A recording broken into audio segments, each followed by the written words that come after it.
দর্শক শ্রোতা যারা তারা টিভির এই প্রোগ্রাম ইন্দো বাংলা ডায়ালগ দেখছেন বিশ্বের সমস্ত জায়গা থেকে, তাদের সবাইকে স্বাগতম। আজকে এমন একটা বিষয় নিয়ে আমরা কথা বলতে চাই যেটা বাঙালির খুব প্রাণের নিকটের বিষয়, নাটক। এবং এই বিষয়ে কথা বলার জন্য আমার সাথে এই আলোচনায় এসছেন শ্রী বিভাস চক্রবর্তী। জন্মসূত্রে সিলেটি, জীবনটা কাটিয়েছেন এই বাংলায়। তিনি নাটকের এমন কোনো শাখা নেই যেই শাখায় পদার্পণ করেননি। সঙ্গীত নাটক একাডেমি অ্যাওয়ার্ড পেয়েছেন সেই 1989-তে। প্রায় 5 দশক জীবনপাত করেছেন এই নাটক সংস্কৃতির অঙ্গনে এবং এখনও তার সক্রিয় পদচারণা আছে। তিনি আমাদের সাথে আজকে আলোচনায় এসেছেন, সেজন্য তাকে স্বাগতম। নমস্কার।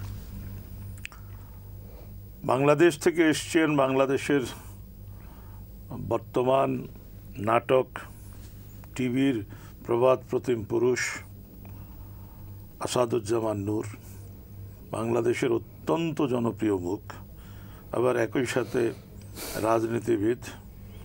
উনি বাংলাদেশ পার্লামেন্টের স্বনামখ্যাত মেম্বার এবং প্রখ্যাত আওয়ামী লীগ নেতা।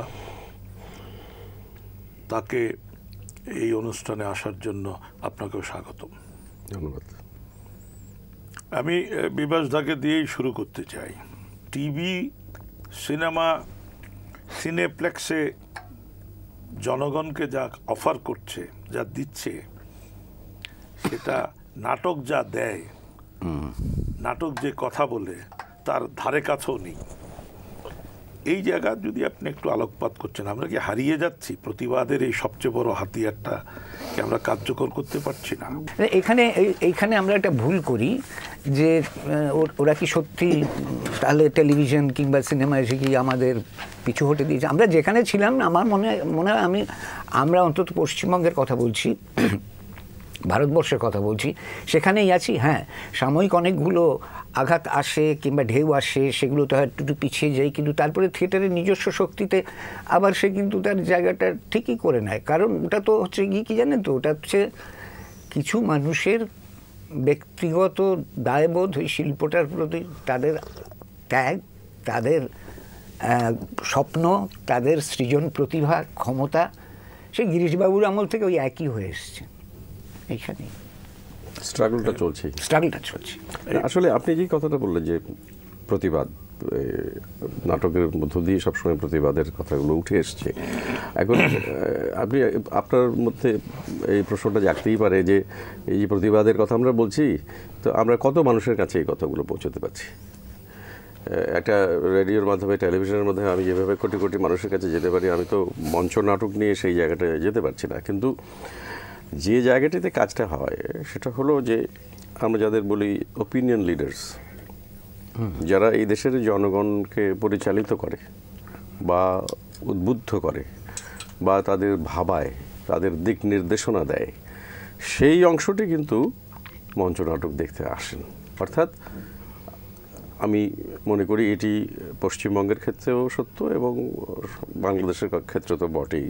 সেটি হলো শিক্ষিত মধ্যবিত্ত, যারা সবসময় এই দেশের প্রগতিশীল আন্দোলন, পরিবর্তনের আন্দোলন, মানুষের অধিকার আদায়ের আন্দোলন, সব জায়গাটিতে এই মধ্যবিত্ত শ্রেণী একটা চিন্তার জায়গাটি, ওপিনিয়ন মেকারস, তারা সবসময় অবদান রেখেছেন। ফলে ওই জায়গাটিতে কিন্তু থিয়েটার কাজ করে চলেছে সবসময়।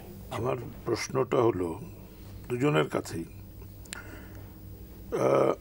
এটা কি এখন তো আপনি সরকারি দলের সাংসদ, গুরুত্বপূর্ণ সাংসদ, এটা কি মনে হয়েছে যে সরকারগুলো মানে নাটকটা যেখানে আছে ওখানেই থাকুক, খুব বেশি পৃষ্ঠপোষকতা দিতে চান না সরকারগুলো এই কারণে যে নাটক অনেক বেশি স্বরূপ উন্মোচন করে, যেটা কোনো সরকারই খুব চায় না। এটা কি এমন মনে হয়েছে কখনো আপনাদের কাছে? এটা হয়তো ভেতরে কোনো একটা গূঢ়ভাবে কারণটা থাকতে পারে, কিন্তু ওপরের দিকে তাকালে বোঝা যাবে যে অতটা গভীরে গিয়ে এরা ভাবেও না।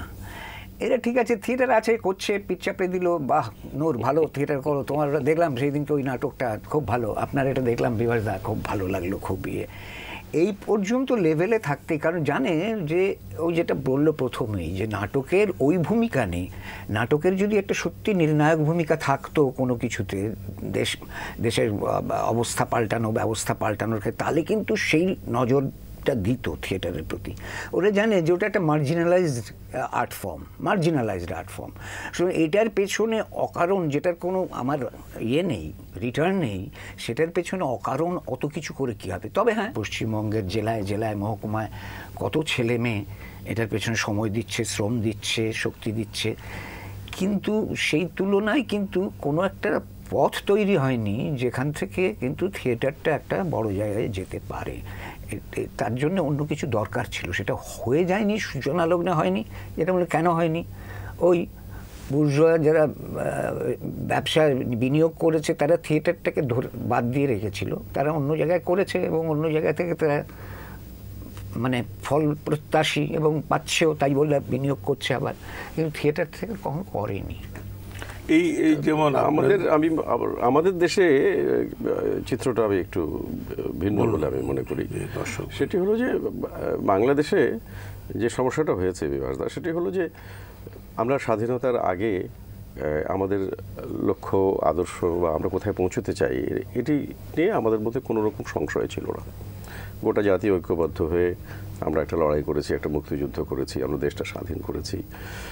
কিন্তু পরবর্তীকালে যখন ৭৫-এ যখন বঙ্গবন্ধুকে হত্যা করা হলো, সেই ঘটনাটার মধ্য দিয়ে বাংলাদেশে কিন্তু একটা বড় রকমের একটা পট পরিবর্তন হলো, এবং সেই পরিবর্তনের ধাক্কাটা আমি মনে করি মূলত সংস্কৃতির জায়গায়।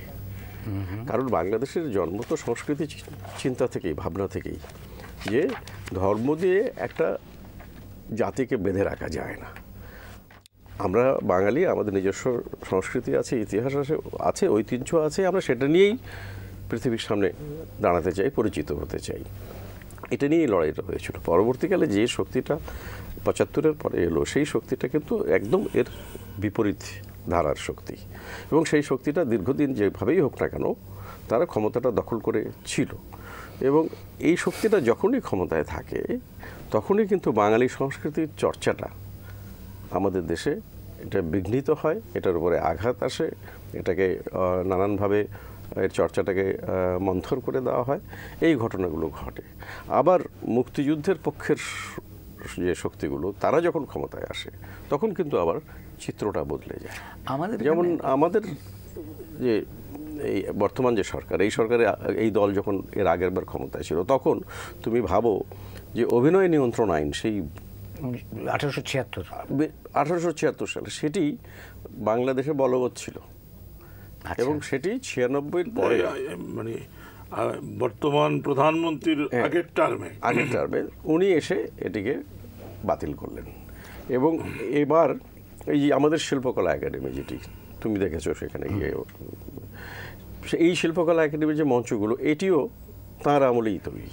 হ্যাঁ, আগে তো মহিলা সমিতি মঞ্চে আমরা করতাম, সে তো একটা অবস্থা ছিল, বিচ্ছিরি অবস্থা। তো এখন তো একটা অন্তত মোটামুটি প্রপার একটা মঞ্চ, দুটো মঞ্চ হয়েছে, একটা স্টুডিও থিয়েটার আছে, 3টে। এবারও সংস্কৃতি, এই যে নতুন বাজেট যে হলো, সেখানে সংস্কৃতির ক্ষেত্রে বাংলাদেশের ইতিহাসে সবচেয়ে বেশি বরাদ্দ দেওয়া হয়েছে। এত টাকা বরাদ্দ আমাদের এখানে আবার ও যেটা বলল, এই যে সমস্যাটা, এই সমস্যাটা কিন্তু ভারতে নেই। না, ভারতে আমি বলছি পশ্চিমবঙ্গের ক্ষেত্রে কিন্তু থিয়েটার প্রগতিটা কিন্তু বামপন্থী আন্দোলনের সঙ্গে সঙ্গে গিয়েছে।